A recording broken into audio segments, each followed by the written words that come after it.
A que horas você foi dormir ontem? E quando acordou, sentiu que o corpo realmente descansou, ou parecia que a noite passou e o cansaço ficou?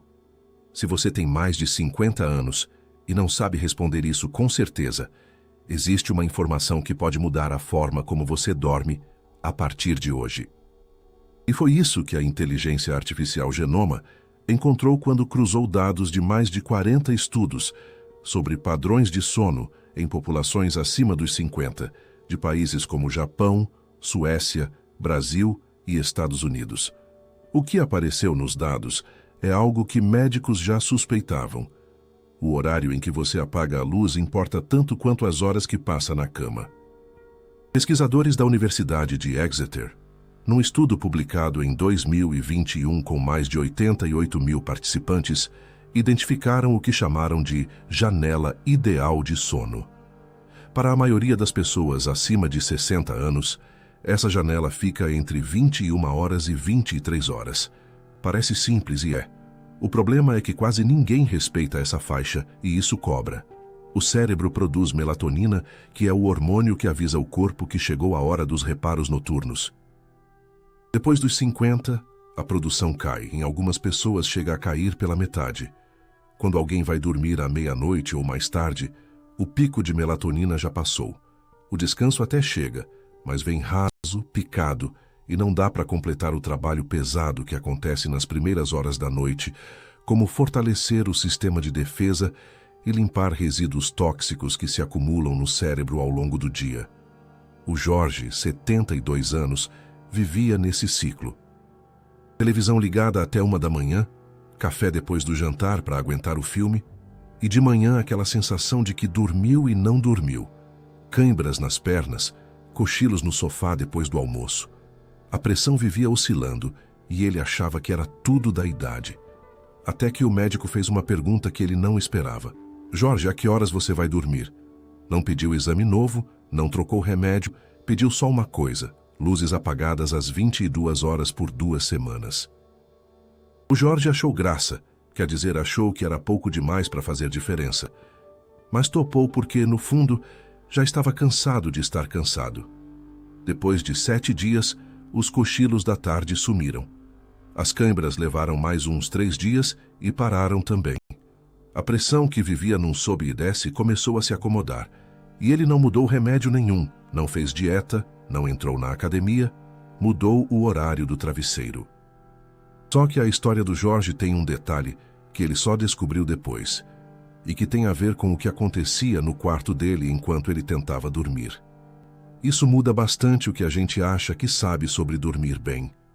Porque uma coisa é deitar no horário certo. Outra bem diferente é o que acontece quando você dorme menos do que o corpo precisa, noite após noite, e vai se acostumando com isso. Muita gente acima dos 60 dorme 5 horas e acha que está tudo bem. Sempre fui de dormir pouco, é o que dizem, e o corpo vai levando até que para de levar. Pesquisadores da Universidade de Chicago acompanharam 471 adultos acima de 65 anos durante 14 anos. Quem dormia menos de 6 horas por noite de forma constante tinha o sistema imunológico de alguém 10 anos mais velho. O tempo de reação caía, o equilíbrio piorava e o risco de quedas praticamente dobrava. Tem uma coisa que pouca gente conhece sobre o que acontece durante a noite. Enquanto você dorme, o cérebro ativa um sistema de limpeza que os cientistas chamam de sistema linfático. É como se o cérebro abrisse pequenos canais entre as células e usasse o líquido que circula nele para lavar resíduos do dia. Inclusive uma proteína chamada beta-amiloide. Essa proteína, quando se acumula, forma as placas que estão ligadas ao Alzheimer. O detalhe é que esse sistema de limpeza só funciona direito no sono profundo. Se você dorme pouco ou dorme mal, o cérebro não consegue completar a faxina. Os resíduos ficam e vão se juntando. A Maria, 68 anos, achava que estava ganhando tempo. Cortou o sono para 5 horas porque queria ler, assistir suas séries, aproveitar o silêncio da madrugada. Nos primeiros meses funcionou, só que aos poucos as consequências apareceram de um jeito que ela não relacionava com o sono. Tontura ao levantar rápido. Uma irritação que aparecia do nada, principalmente com a família, e que ela mesma não entendia. Numa consulta de rotina, a glicose tinha subido. A pressão também. Na consulta, os exames mostraram tudo isso, e veio a pergunta sobre o sono. Quando ela contou que dormia 5 horas, a resposta foi direta. Maria, você está pedindo socorro por dentro e está interpretando como disposição. Ela voltou a dormir 7 horas por noite. Não foi fácil no começo, o corpo já tinha se confundido. Mas em 3 semanas, a tontura sumiu, o humor voltou ao normal e a dose do remédio de pressão diminuiu. 7 horas. Essa foi a diferença entre a Maria funcionando e ela se desgastando em silêncio. Os médicos falam em 7 a 8 horas como a faixa ideal para quem passou dos 60. Dormir menos é perigoso, mas dormir demais, acima de 9 horas toda noite, também deixa o corpo lento. O ponto certo existe, e ele não é tão difícil de encontrar. O difícil, às vezes, é aceitar que descansar não é perder tempo. É que a gente foi criado numa geração que tinha orgulho de dormir pouco, como se isso fosse sinal de força. Não é. Nunca foi. Agora, existe um hábito que quase todo mundo acima dos 60 pratica e defende, e que pode estar sabotando tudo isso sem que a pessoa perceba. A soneca depois do almoço. Quem nunca ouviu aquela frase, depois de comer, o corpo pede um descanso? E pede mesmo. O problema não é o cochilo, é quando ele acontece e quanto tempo dura. Quando a Genoma analisou estudos de 4 países sobre cochilos diurnos, um padrão apareceu com clareza. Na China, na Grécia, no Brasil e na Alemanha, pesquisadores investigaram a soneca em pessoas acima de 60 anos e todos chegaram numa conclusão parecida. Cochilar por mais de 30 minutos depois das 15 horas bagunça a produção de melatonina à noite. Aquele hormônio que vai diminuindo com a idade e que avisa o corpo que é hora de dormir de verdade. A soneca longa e tardia rouba da noite o que deveria ser dela. O cérebro chega nas 22 horas, 23 horas, e simplesmente não está pronto para desligar. A Patrícia, 74 anos, conhecia bem essa armadilha, só não sabia que era uma. Todo dia, depois do almoço, ela assistia a um programa na televisão, e ali, pelo segundo bloco, já estava dormindo no sofá. Acordava quase 1 hora depois, meio grogue, tomava um café e seguia o dia. Parecia inofensivo, até parecia saudável. Quem vai criticar uma senhora que descansa depois do almoço? O problema é que quando chegava à noite, a Patrícia virava de um lado para o outro até meia-noite, às vezes mais. E de manhã, claro, acordava cansada, o que fazia o dia seguinte pedir outra soneca longa, que atrapalhava a noite seguinte, que deixava a manhã seguinte mais pesada. Um ciclo que se alimentava sozinho, como aquelas dívidas que a gente vai rolando no cartão achando que está controlando, mas o saldo só cresce. A orientação foi simples, cochilo de no máximo 20 minutos, e só antes das 14 horas. Ela achou pouco. 20 minutos não dá nem para pegar no sono direito, disse, mas tentou. Na primeira semana estranhou. Na segunda, já estava dormindo a noite inteira sem acordar.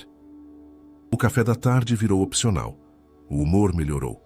E aquela neblina de cansaço que ela achava que era da idade, simplesmente levantou. Quando o corpo pede sono durante o dia, nem sempre a resposta certa é dormir. Às vezes, é levantar, caminhar 10 minutos lá fora, tomar um copo de água, abrir a janela. O corpo manda sinais o tempo todo, quer dizer, o tempo todo mesmo, e a gente nem sempre interpreta certo. Confunde sede com fome, acha que cansaço é sono, e quando o tédio aparece, jura que é fadiga. A soneca pode ser remédio, na dose certa e na hora certa. Fora disso, ela vira o oposto. E por falar em dose certa, será que a temperatura do quarto e a luz que entra pela janela também tem uma medida ideal? Tem. E a resposta é tão simples que chega a dar raiva de não ter descoberto antes. Vamos voltar ao Jorge por um momento, porque o detalhe que ficou faltando explica muita coisa. Quando o médico mandou apagar as luzes às 22 horas, o Jorge obedeceu. Ou melhor, obedeceu mais ou menos. Desligava a televisão e ia para o quarto, mas deixava o abajur aceso para ler e o celular carregando na mesinha com a tela virada para cima. Notificação chegava, a tela acendia. O quarto nunca ficava realmente escuro e a temperatura, num apartamento fechado, passava dos 25 graus fácil. O Jorge dormia às 22, mas o corpo dele não sabia, porque os olhos continuavam recebendo estímulo de luz e o cérebro interpretava aquilo como dia. Um estudo da Universidade de Harvard, publicado em 2022, mostrou que até uma quantidade pequena de luz durante o sono aumenta a frequência cardíaca e reduz a sensibilidade à insulina no dia seguinte. O efeito apareceu numa única noite. Os olhos, mesmo fechados, captam variações de luminosidade e mandam essa informação para o cérebro. Aquele hormônio do sono que já apareceu aqui algumas vezes reage na hora. Luz forte, ela recua. Escuridão, ela avança. Com a idade, essa sensibilidade fica ainda mais delicada. Qualquer clarão de tela pode cortar pela metade a produção dela durante a madrugada. Quando o Jorge finalmente trocou o abajur por uma luz vermelha fraca, daquelas de tomada que iluminam só o chão, virou o celular com a tela para baixo e abriu a janela para baixar a temperatura, aí sim o corpo entendeu o recado. A melhora que ele tinha sentido nas 2 primeiras semanas dobrou. As noites ficaram contínuas, sem aqueles despertares das 3 da manhã que ele achava que eram da bexiga.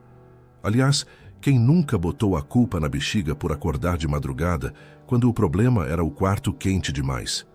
Os médicos recomendam que o ambiente fique entre 18 e 20 graus para dormir. Parece frio e para muita gente é. Um cobertor a mais resolve. A temperatura interna precisa cair para entrar na fase mais pesada do sono. É assim que o cérebro entende que o dia acabou. Um banho morno antes de deitar ajuda, porque eleva a temperatura por alguns minutos, e a queda que vem depois funciona como um convite para o sono. 15 a 20 minutos de sol pela manhã, nos primeiros 45 minutos depois de acordar, recalibram o relógio interno e facilitam tudo à noite. O café na varanda, a caminhada até a padaria, a janela aberta enquanto prepara o café da manhã. Gestos miúdos que parecem não ter importância são, na prática, os que mais ajudam o organismo a distinguir o dia da noite. E quando o corpo sabe disso, o travesseiro muda de significado. O travesseiro deixa de ser esse lugar de tentativa e vira o ponto onde o sono te encontra. O horário, a duração, a soneca, a luz, a temperatura. Cada um desses pedaços leva ao mesmo lugar, a consistência. O corpo humano, depois dos 50, não pede grandes revoluções. Pede ritmo. Pede que amanhã se pareça com hoje no que diz respeito ao sono. Um estudo da Universidade de Duke, com 1.208 adultos acima de 54 anos, mostrou que variar o horário de dormir em mais de 1 hora aumentava o risco de problemas cardiovasculares em 45%. 1 hora de diferença. O organismo interpreta essa variação como se toda semana você mudasse de fuso horário sem sair de casa. Os dados que a Genoma reuniu apontam na mesma direção. Nenhum colchão especial, nenhum suplemento, nenhum chá antes de dormir fez tanta diferença quanto a regularidade. Dormir e acordar nos mesmos horários, inclusive nos fins de semana. É tão simples que a maioria das pessoas passa batido, como se algo fácil não pudesse funcionar de verdade. Quem já passou por décadas de vida sabe que existe uma memória física em cada um de nós. Essa memória lembra dos horários e das rotinas, e quando encontra um padrão que pode seguir, responde melhor.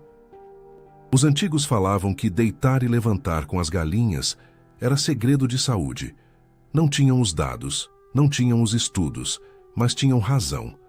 A ciência só demorou um pouco para confirmar o que a intuição de gerações já sabia. Se você quer começar a mudar hoje, o caminho é mais curto do que parece. Escolha um horário entre 21h30 e 22h30 para estar na cama. Mantenha por pelo menos 14 dias seguidos, mesmo que no começo o sono demore. O café e o chá preto ficam melhor antes das 15 horas. A soneca, se vier 20 minutos no máximo, e antes das 14 horas. baixe a temperatura do ambiente, tire as fontes de luz, vire o celular com a tela para baixo. De manhã, abra a janela antes de qualquer outra coisa e deixe o sol entrar por 15 minutos.